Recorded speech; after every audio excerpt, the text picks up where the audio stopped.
Ертеде бір ғұлама болыпты. Ол барлық халықтың, жан-жануардың, жәндіктің, өсімдіктің тілін түгел біледі екен. Бір күні ғұлама бақ ішінде келе жатып, құмырсқаның илеуіне тап болады. Ол бір құмырсқаны ұстап алады да: «Сенің белің неге жіңішке?»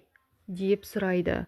«Қомағай емеспін», дейді құмырсқа. «Егер саған бидайдың бір дәнін берсем, қаншаға жеткізер едің?» деп сұрайды.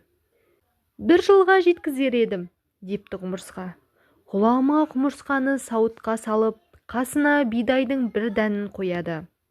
1 жыл өткен соң, сауытты алып қараса, құмырсқа бір қырынан бүк түсіп, қимылсыз жатыр екен. Қасында бидай дәнінің жартысы қалыпты.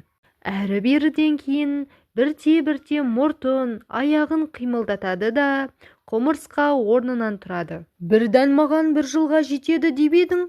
Жыл өтті, ал сен дәннің жартысын ғана жепсің. Оның қалай?» деп сұрайды ғұлама.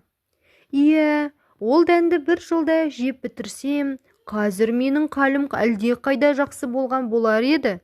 Бірақ сен 1 жылдан кейін мені босатуды ұмытып кетсең, онда мен бостан-босқа аштан өлген болар едім. Сол себепті 1 жыл бойы жарты дәнді қанағат қылдым», деп жауап береді құмырсқа. Ғұлама құмырсқаның шыдамдылығы мен қанағатына қайран қалыпты. Содан кейін ғұлама қанағаттық қасиетін адам баласына үйретіпті.